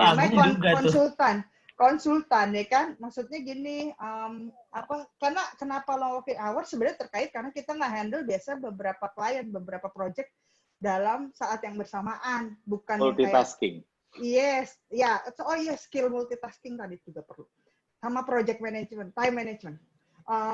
Jadi kenapa challenge-nya adalah struggling adalah working hours yang agak panjang. Itu adalah karena kita ngerjain berbagai hal. Dulu ya, zaman gue masih SMA, zaman masih 81 terus mau kuliah, bokap bilang, jadi kerja di bank. Karena itu 9 to 5, lah. Tapi sekarang ya teman-teman gue yang kayaknya nggak 9 to 5 juga yang di back office. Maksudnya mereka ngelambur-lambur juga. Artinya gini, bukannya lumrah, tapi ya kalau emang kita, kita mau do extra miles. Yes, kita mau grow, we need to do extra miles itu. Kayak emang kalau emang bisa diselesaikan sekarang, kenapa menunggu esok gitu kan? Kecuali emang kliennya nggak bisa dimanja, kerjain aja dikit. Terus sama ini karena kita kalau kayak konsultan gitu atau kayak yang kerja agensi yang kayak berurusan dengan banyak orang adalah mesti pinter-pinter juga komunikasi. Artinya gini, ketika bicara dengan klien sama ketika bicara dengan vendor atau supplier atau apa, itu beda. Sama aja sih kalau kalian bicara sama orang tua dan sama teman juga beda. Tapi jadi kayak harus ada apa ya? Kita mesti bisa memilah dan memilih gimana berkomunikasi dengan pihak-pihak lain gitu untuk our own benefit. Yeah. Jadi misalnya kayak kerja di riset ada deadline-nya, report kudu dikumpulin katakan 10 hari lagi misalnya ya. Nah, kan kita mesti bikin report perlu inputnya bahan-bahannya. Nah, bahan-bahannya itu kita bikin deadline-nya. Kita nggak mau tahu pokoknya tuh bahan kudu siap dalam 3 hari lagi misalnya ya. Jadi ada apa? Kita buying time itu maksudnya ada buffer, ada tambahan waktu untuk ngeberesin ekstra 7 hari sebelum ke deadline-nya. Maksudnya yang pikiran kayak gitu bukannya ngarang ngebohongin kalian, bukan ya, tapi kita mesti lebih manusiawi karena apalagi kalau proyeknya banyak, terus kan kita juga nggak mungkin ya menuntut orang tiap bulan, tiap hari ngelembur, nggak mungkin. Yang ketika kalian harus berpikir challenges itu pasti ada, tapi akan ada downtime-nya kok, nggak akan melulu gigi 6, nggak ada saatnya nggak mungkin nggak gigi 1 juga sih ya, gigi 3 lah ya. Kalau gigi 1 mah ngapain gawe ya, kagak ada passion banget gitu.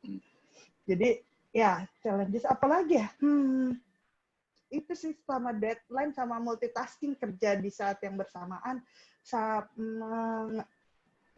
Mungkin kalau bisa kayak apa lebih agile gitu maksudnya. Ya, agile dalam artian ketika kolaborasi dengan orang-orang yang berbeda. Karena nggak mungkin lu kerja sama satu orang doang gitu, pasti akan berurusan dengan pihak lain. Jadi harus bisa agile dalam artian ya tadi agile adaptif dalam menghadapi ya karakter orang lah, mesti memahami karakter orang seperti apa. Terus apa lagi ya? Ada sih challenges tapi kok gue lupa. Cuman pada akhirnya all those challenges somehow rewarding at the end, karena ketika kita bisa mendeliver sesuatu yang impactful ke klien, ke mereka yang membeli jasa kita, itu jadi kayak, alhamdulillah ya, didengar juga kita gitu. All those sleepless nights gitu kan. Terus akhirnya jadi bisa jadi kalau buat menjual diri di internal gitu loh. Maksudnya kayak ke bos bisa, bos ini si klien ini komplimen soal project ABC gitulah. Atau kalian buat ngejual diri ke bos kalian buat ngejual ke bosnya si bos, kayak gitu deh ya. Biasalah kayak gitu pokoknya, dan bisa buat jual diri di CV juga sih sebenarnya, membuat portfolio lebih baik gitu. Alright, nah teman-teman mungkin yang lain mau bertanya bisa apa aja, bisa tadi terkait materi yang dibawakan tentang research-nya COVID itu sendiri. Nggak usah, tanya yang di luar itu aja, kayak ngobrol-ngobrol tadi, lebih enak. Iya. Enggak kan maksudnya mungkin Baby nanya. Iya, misalnya Baby yang bertanya juga, tapi sebelum masuk Baby, kayak misalnya buat teman-teman, bisa contoh gitu ya, di gue mungkin ada beberapa hal yang bisa gue lihat dari research tadi, kan kayak hubungannya, memang sekarang artinya semua concern sama pricing, terus kemudian juga behavior orang, terus kemudian ternyata kita juga bisa take away bahwa data kita nganggap warga di Indonesia itu banyak yang masa bodoh atau cuek banget sama pandemi, tapi ternyata compare sama global enggak loh. Nah itu gimana teman-teman bisa mengkoneknya sama industri masing-masing, sama profesi masing-masing? Ada pertanyaan monggo, yang di luar itu juga monggo. Contohnya kayak Baby nanya, pernah sebel nggak sama klien gitu, ya kan? Gimana caranya biar nggak kelihatan?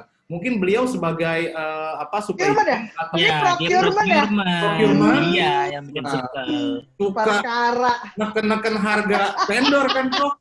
Nah, ini cuman report gini doang. Kerja long hours gitu kalau kan. urusan sama market research itu si klien tuh kayak perusahaan gue itu pasti kita tuh mau semua data kita mau dapat, tapi harga murah-murahnya. Ya prinsip ekonomi sih. Iya memang. Kalau ditanya klien mau dikirim kapan? Kalau bisa sih kemarin. Lah.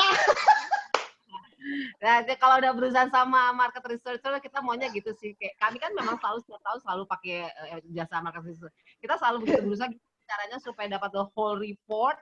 Masuk untuk Vin. semua. Tapi kalau bisa harganya harga 1 sek. Bisa, Mbak. Bisa diatur sama saya. Aduh. Bisa diatur. Ya, saya Kalau Mbak, itu juga berhubungan sama brand activation. Oh, sorry. iya. Kita bisa kalau beli banyak, diskonnya banyak. Bang Bayu. Balik lagi pertanyaan Baby Ya. tadi, Vin, pernah sebel nggak? Terus kalau nggak sebel gimana gitu? Saya suka nyebelin. POP gue pendekin deh. Beb, gue registrasi dulu boleh, Beb? Ayo coba ininya company NPWP apalah siup. Kredensial. Kalau sebel nggak usah sama klien kali, namanya manusia hidup, masa iya lempeng-lempeng amat gak ada sebelnya ya. Maksudnya lumrah lah kalau sebel. Gimana ya pertanyaan? Pernah. Kalau jawaban cepetnya ya pernah. Bahkan ada yang kayak agak bully deh tuh, klien yang kerja bareng sama gue, tapi alhamdulillah udah nggak ngurusin klien yang itu lagi. Alhamdulillah. Ini udah diganti timnya ya, alhamdulillah dong. Survive lah from hell, terus kembali hidup lagi gitu. Somewhat nge-handle difficult client itu ada banyak learning-nya juga jadinya, baik dalam hidup maupun profesional maupun personal. Jadi kayak macam ospek gitu loh, ditempa mental untuk Ini tetap si sopan. Pina bijak banget gini, tinggal dapat dua-dua aja sebenarnya. Ya Allah, amin. Doain yang ini gol. Apa sih curhat? Aduh, makanya OVO, Dana, GoPay silakan bantu saya. Ya. Ada yang resen Bajai. tuh? Ada yang resen. Jai, silakan Tadi apa sih Baby pertanyaannya, cuman ada yang pernah sebel klien sama enggak doang. Iya, terus Benar. gimana?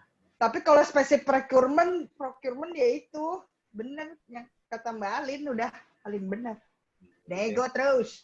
Kita kan perusahaan jasa ya, nggak bisa kayak ada satu unit berapa. Enggak, yang menarik ya, kadang-kadang kita jualan gini. Kita jualan kan, harga misalnya 100 juta gitu kan. Terus dia nawarnya 30%. Bukan lagi. Iya kan? Terus lu kipir, emang margin gua berapa ya, Saat gue bikin margin 30%. Ya kalau 30% gua nombok. Oke, selingan circle. Iya. Gua nggak gitu, Gung. Gua nggak gitu. Oh enggak, itu di sana. Tahu-tahu dapat 50% aja. Iya. Biasanya itu potong. Kata Vina tadi di depan pro bono, namanya pro bono itu. Iya, pro bono. Kita kerja sosial kali, kagak bayar orang. Itu biasanya langsung potong kompas ke level-levelnya Agung. Kita dipotong kompas. Ya, begitulah. Ada yang resen dulu. Duluan tadi Bapak Hardian Krisnanda, tapi gua silakan dinyalakan kameranya. Tapi kalau harus ya lihat Hardian Krisnanda dengan kumis tipisnya. Jai, monggo Jai. Udah resen lo. Nggak ada pertanyaan kucing ya Jai? Ya Jai, gue kan belum begitu paham kok kucing. Jai, oke bajainya hilang. Dia resen doang. Apaan sih? Jai. Pura-pura nggak denger dia. Durasi. Oke. Lower hand. Itu dia tuh. Mana? Mana? Video. Video, Jai. Ya, nanya sejauh mana... Pakai dulu kaosnya, pakai kaos dulu. Oh iya, nggak usah malu. Sejauh mana pekerjaan lo sebagai market researcher mempengaruhi pribadi dan kehidupan lo gitu? Maksudnya merubah kebiasaan sama kepribadian ya? Nah, lu baca yang lu tulis deh. Iya, makanya itu gue nanya. Itu. Lo mah. Aduh. Jangan host itu. Astagfirullahaladzim. Itu kalau pilot itu mesti textbook. Semua ada lognya, Beb. Jadi nggak boleh proof. Nggak boleh. Oh iya benar. Ditulis terus diucapin gitu kan. Ya. Nah iya. Dia walk the talk gitu. Pengen gue cukur tuh. Gemes. Oke, pertanyaannya sih cukup baik ya. Gua pin dulu. Relatif terhadap wajahnya. Jadi kayaknya sih kalau soal pekerjaan mempengaruhi pribadi, ya pasti iyalah. Maksudnya kayak lo nggak perlu sebagai market research, maksudnya market researcher tetap iya. Tapi kalau spesifik terhadap pekerjaan sebagai market researcher, mungkin lebih, ini yang gue pelajari dari bos gue juga sih, ada 3 hal. Pertama, do not assume. Kedua, don't trust anyone including yourself. Ketiga, not everyone's problem is your problem. Itu maksudnya itu kayak oh iya juga ya, karena pertama kan don't assume, apalagi kalau kerjaannya terkait dengan data-data ya bahaya kalau kebanyakan asumsi sih gitu. Dalam kehidupan juga kayak kita misalkan berteman berasumsi kayaknya dia nggak suka. Kalau gue kayaknya dia nggak suka pas gue ngomong kayak gini gitu. Kayaknya dia lalala gitu. Nah, itu kan akhirnya lo meng-create sesuatu yang tidak ada sebenarnya gitu. Overthinking mulai dah heboh, jadi nggak perlu jadi yang nggak ada jadi ada kan, nggak membuat hidup lebih baik juga. Terus kedua, don't trust anyone including yourself, karena itu tadi itu terkait dengan apa yang gue kerjain, si angka-angka itu kayak ada aja kan pasti miss gitu, yang salah lah, yang kelewat gitu. Jadi better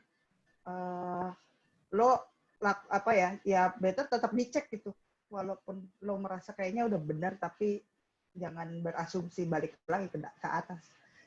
Terakhir, not everyone's problem is your problem ya, karena misalnya hidup kita udah ribet ya kan, kenapa mesti mikirin urusan orang lain lagi? Misalnya kayak iya gue emang. Iya kayak misalnya kerja bareng vendor ya, terus si vendor itu ini kok kagak nyampe sih data gue gitu kan, mereka yang nge-run data dan segala macam. Tapi kayaknya gitu, kayak mungkin mereka kurang orang kali ya, mungkin mereka anak baru kali ya yang ngerjain proyeknya segala macam.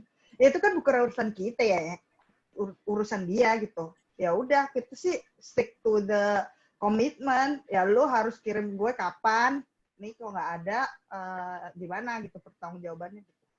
Ya kayak gitu sih, C. Jadi kadang-kadang klien juga suka gitu ya. Misalnya, Mbak, aduh mepet banget ya, bukan problem gue, itu problem lo gitu. Oh, iya betul. Iya kan? Yes, karena kita juga kan kliennya orang ya. Iya, vice versa ya. Iya. Emang rantai vicious cycle itu, rantai makanan. Gitu. Oke, baik. Pertanyaan selanjutnya ada Kak Alin nih ya. Kak Alin mau udah resen, monggo di apa? Gimana Kak? Mau kasih pertanyaannya. Project. Oh iya bener loh. Di kapan bisa kredensial gitu katanya nanti. Iya bisa.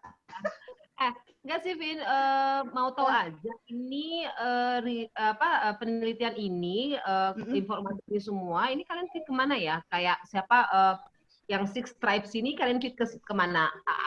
Further action dari follow up action dari hasil ini kalian kemana?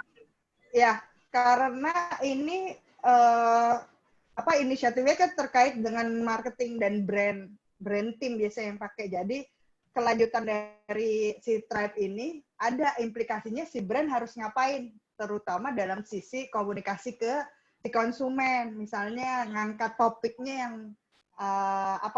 ngangkat topik yang sensitif, yang kayak gimana caranya membuat komunikasi si brand ini bahwa we are here for you, kayak gitulah sebagai partner ya, kayak gitu. 6%, yang 25% itu ya. Oh, oke. Got it. Yeah. Ya. Itu aja sih pertanyaanku. Dan itu kan memang tadi kan secara global memang kalian melakukan itu. Mau tahu dong yang global ini kalian di negara mana aja? Maksudnya sampelnya di mana aja ketika kalian global? Tadi aku buka lagi global itu ada di, kalau untuk ada Indonesia, Thailand, Nigeria, Kenya, Philippines, Vietnam, China, Brazil, Spain, Poland, France, Italy, UK, Germany, South Africa, Netherlands, Australia, Langsung USA. kirim aja, Vin, portofolio. Bisa Boleh, credential. mesti soft sell, Ted. Ini di art of soft sell. Oh iya. Link aja, link website. Bisa Mbak Alin hubungin, connect aku ke orang brand. Sebenarnya dari tadi siang aku udah nge-search sih Kantar itu apa. Ini aku udah tahu. Ya. Siap. Mbak boleh search juga redwhiteindonesia.com. Jangan ikut-ikut. Orang masukin proposal loh ke kantor gue. Dan aku Informasi tambahan, Kantar itu Market Research Agency of the Year 2019. Ya, FYI aja. Terus Vina Erwita itu Project Director of the Year. Gitu. Kagak, banyakan saingan. Ya kalau udah partner kan memang nggak perlu begituan ya. Aduh. Oke. Bisa bayar tagihan kredit card. Ada lagi, Kak Alin? Bertanyakan? Ya ini udah jam 9:04 ya. Iya. Ada satu pertanyaan Akang Arda. Mana? Halo, Assalamualaikum. Waalaikumsalam, Dak. Halo, apa kabar semuanya? Kangen ya? Mau nanya ini aja sih, simple, Vin. Sama-sama orang jasa ya.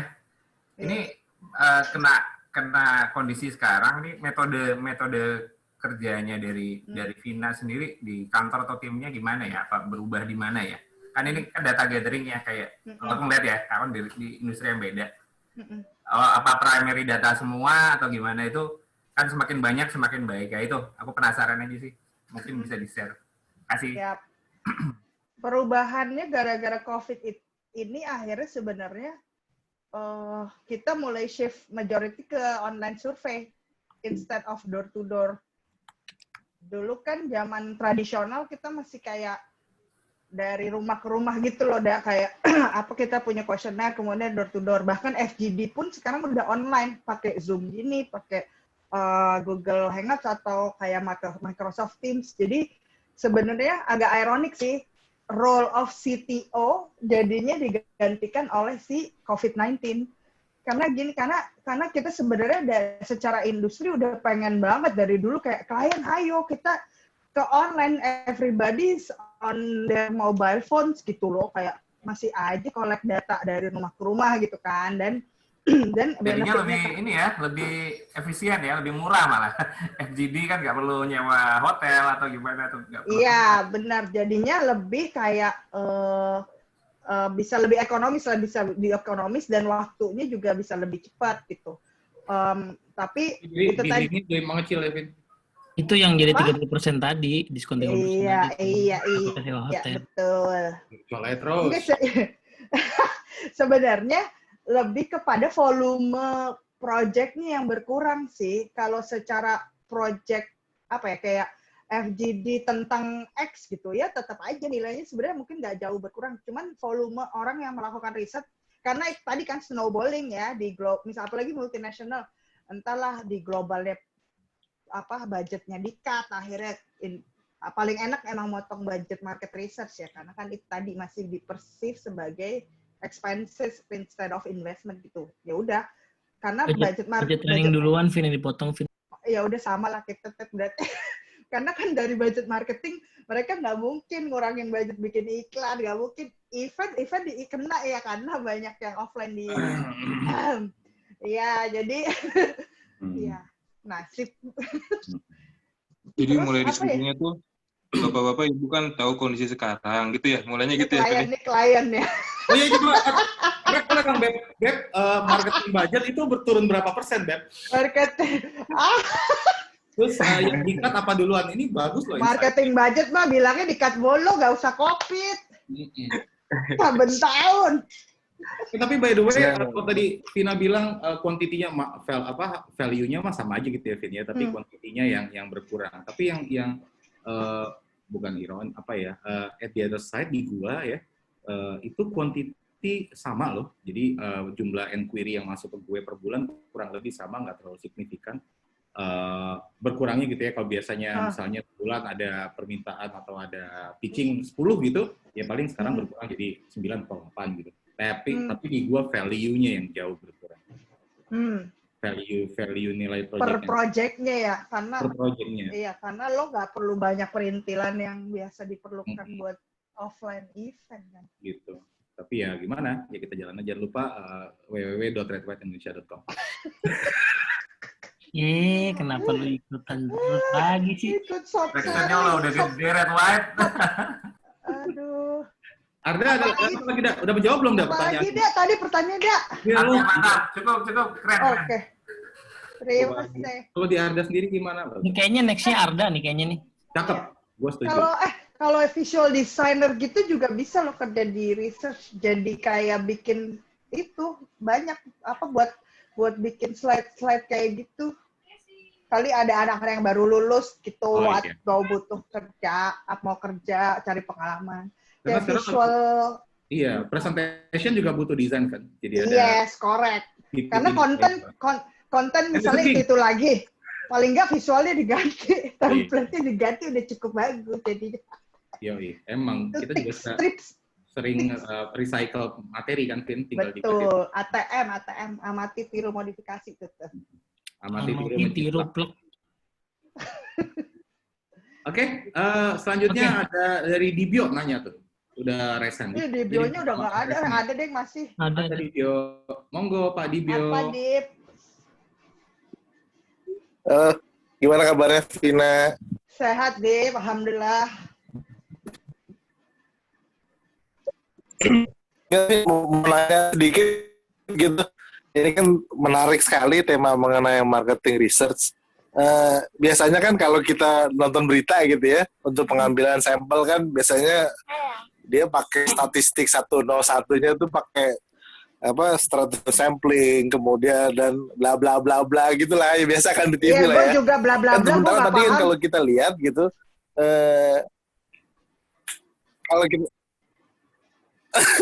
kalau kita ngambil kalau kita ngelihat di data kan tadi ada populasi misalnya 20.000 sekian gitu ya.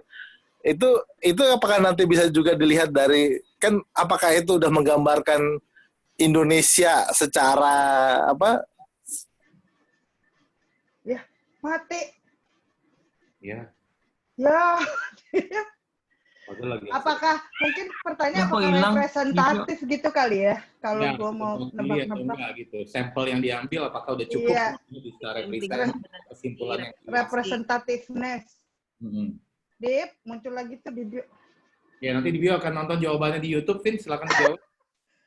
Ya, kalau kalau secara sampling memang ada metodenya ya, maksudnya untuk meng-ensure representativeness of data yang kita sajikan. Jadi, biasanya kita akan collect proportion dari BPS nih, untuk di tiap provinsi itu berapa besar sih national proportion-nya. Kemudian, habis itu kita map out ke, berarti misalkan katakan sampelnya 20.000, berarti proporsi berapa jumlah sampel yang harus diambil tiap-tiap provinsi itu kita weight distribusikan sesuai dengan proporsi sampel di tiap-tiap provinsi berdasarkan data populasinya si BPS. Itu untuk meng-ensure kita bilangnya itu adalah random sampling ya, maksudnya jadi kayak nggak terkonsentrasi ke satu titik doang gitu. Kita lihat dulu dari BPS itu sebarannya kayak apa gitu. Bahkan ketika data collection-nya juga ada metodenya. Jadi kita biasanya, ini agak-agak ke perintilan sedikit, kalau kayak door to door biasanya kita ambil titik pertama dari satu kelurahan. Kita punya nama unitnya itu adalah sampling unit. Sampling unit biasanya dari kelurahan, level kelurahan.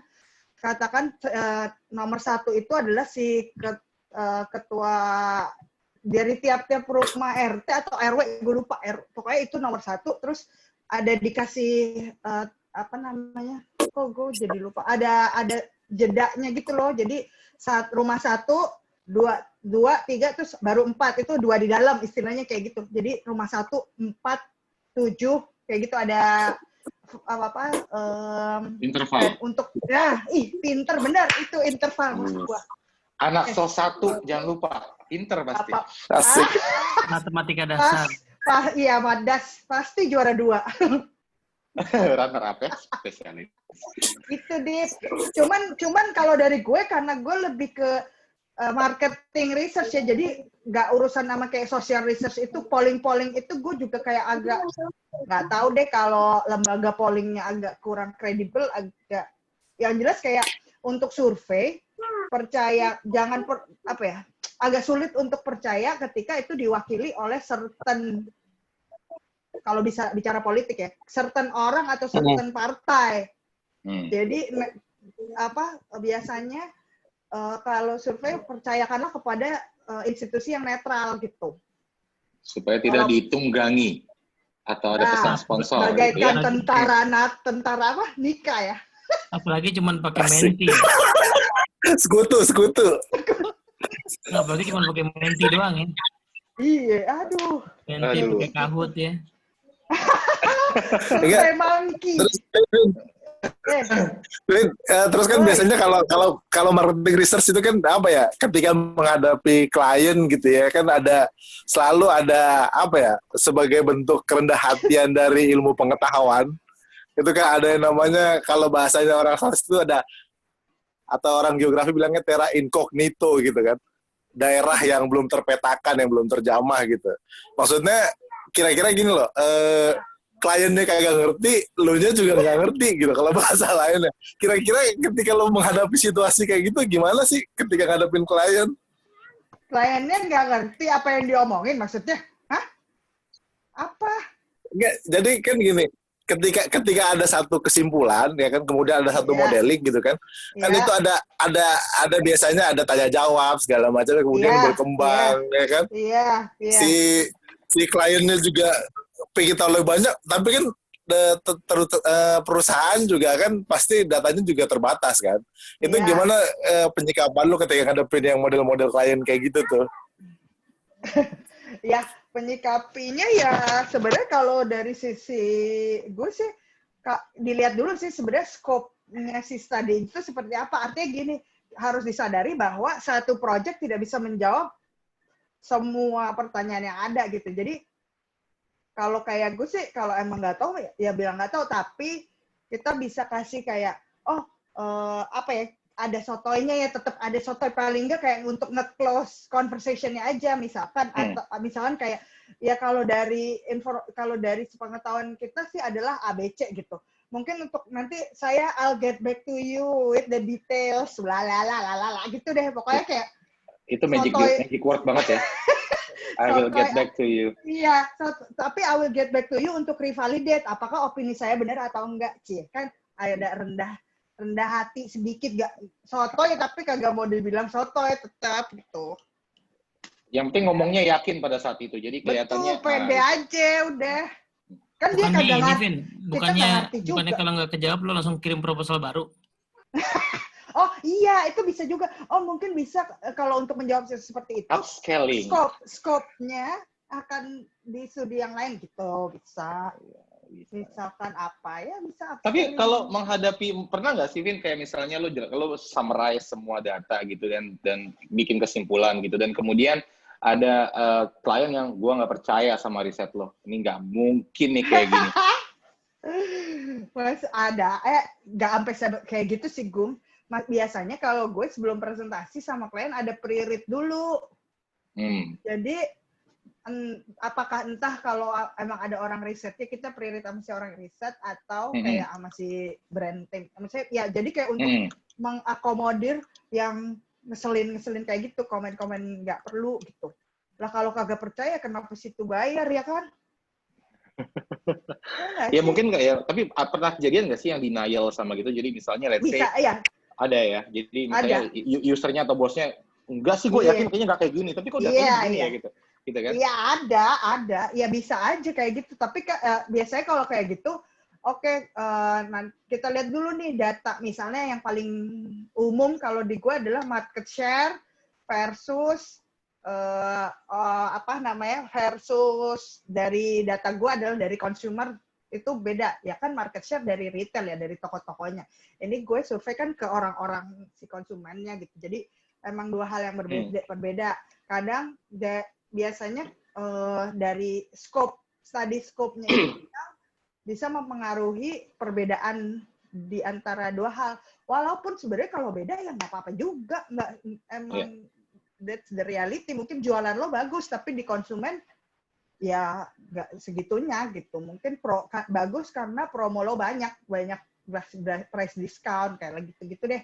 Tapi ya pasti adalah perdebatan kayak gitu, in denial apa, dibilang brandnya drop, enggak kok, atau kayak kita ngiklan di mana-mana sebalalala. Ya situ ngiklan di mana-mana, brand yang lain juga ngiklan di mana-mana lebih banyak duitnya, tapi jadi kan tenggelam gitu. Maksudnya kayak gitu. Semua harus in context of relatif lah ya. Vin, oke, sebelum ini nggak ada yang nanya, gue mau nanya dikit, Vin. Ini terkait riset ya, Vin ya.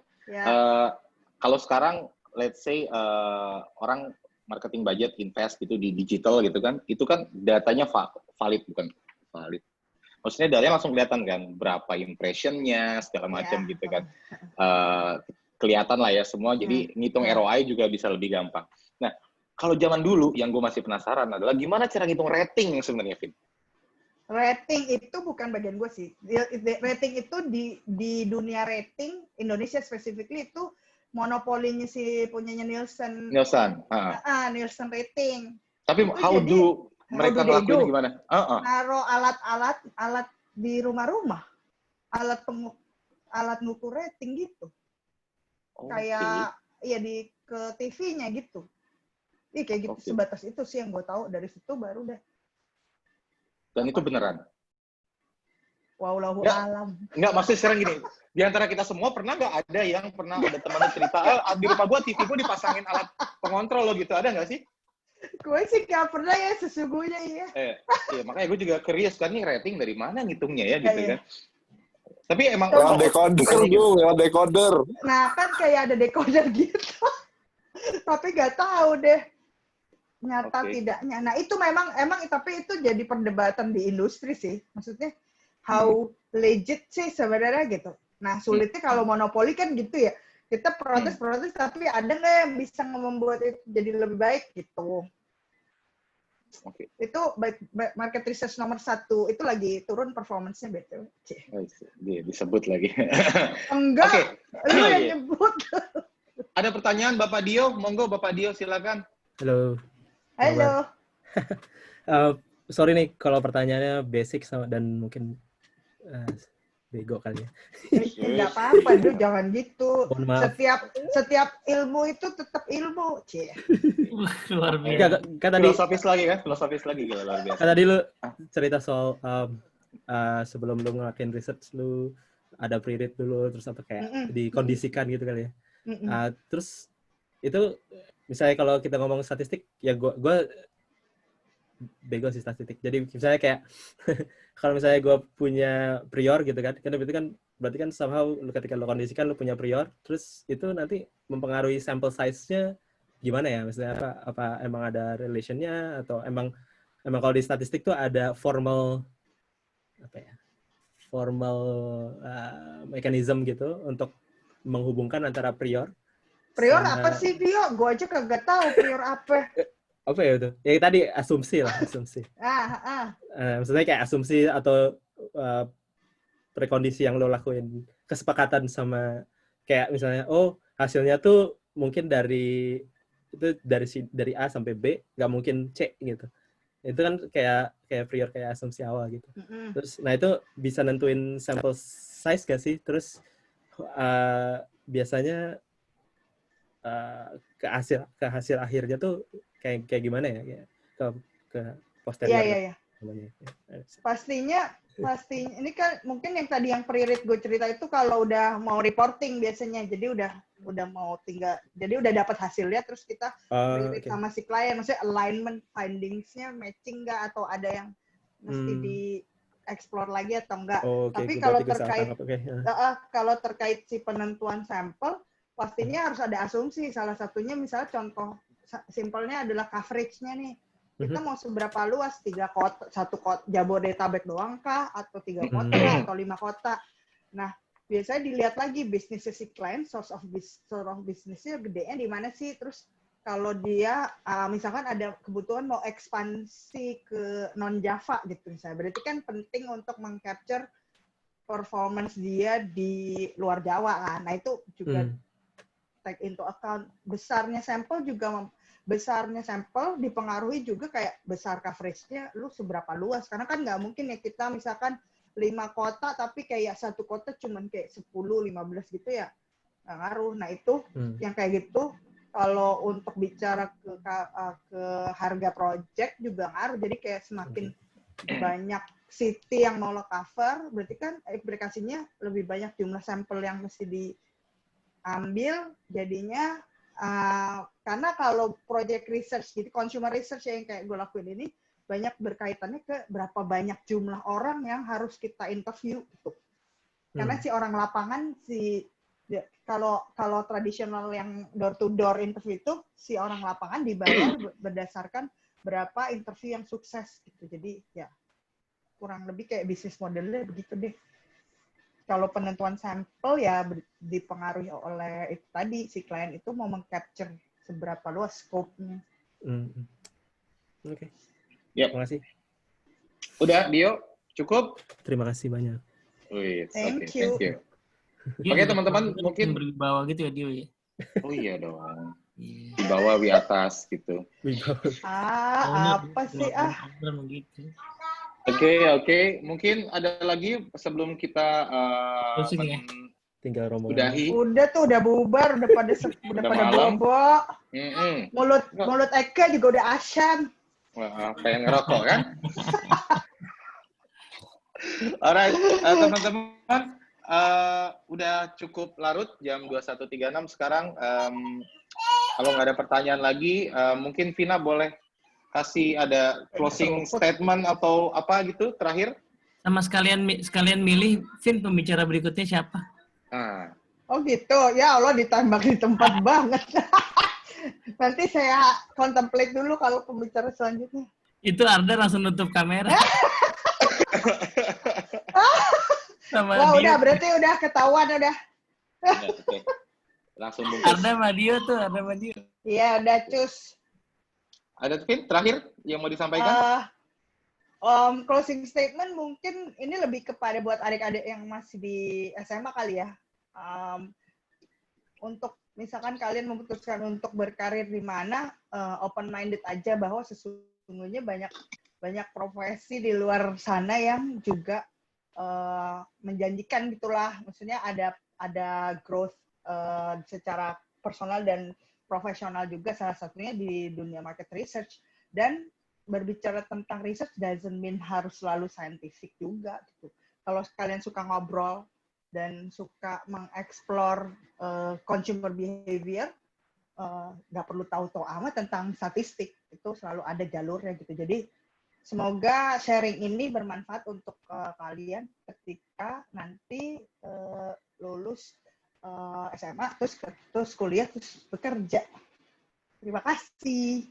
Right.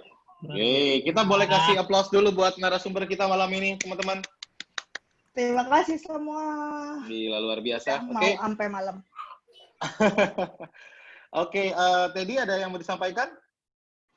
Jadi siapa berikutnya, Vin? Ya Arda lah ya, udahlah. Udahlah ya. Habis Arda Dio ya. Tahu. Gue ngelihat yang nyeni-nyeni gitu. Iya, makanya habis Arda Dio. Lo lihat tampilannya Arda ya, tampilan screen-nya Arda ya. Itu udah artistik banget, kayak orang foto, tau nggak? Lighting-nya ya. Ya kan? Lighting-nya sahdu. Syahdu gitu kan. Jadi semuanya udah direncanakan sama dia, mesti artistik. Matahari belum tenggelam gini. Matahari belum tenggelam. Oh, belum. Jadi 2 minggu lagi Arda. 2 minggu berikutnya Dio. Alright. Oke, teman-teman, terima kasih. Malam ini lumayan ramai yang datang. Dan sekarang sampai jam 9:30 masih ada 14 orang. Terima kasih buat semuanya. Aplaus terbaik buat semua. Terima kaskasih buat Vina. Terima kasih semua. Thank you, Vina. Thank you semuanya. Semoga Vina menemukan tempat yang tepat di sini ya. Amin. Aisyah Ya tetap Allah. ke sana lagi. Oke, terima kasih. Yang tepat. Amin. Alright. Jangan lupa GoPay. Oke, Thank you kita langsung ya closing semua. aja. Thank you semua. Thank you Vina narasumber, Oke, thank you bye. Teddy, thank you Arda, ada Febe, ada Dios, semua email yang udah join malam ini. TalkX out. Kita ketemu lagi di insya Allah 2 minggu ke depan dengan narasumber yang luar biasa. Mudah-mudahan Terima ada. kasih sayang-sayangku. Bye. Bye-bye.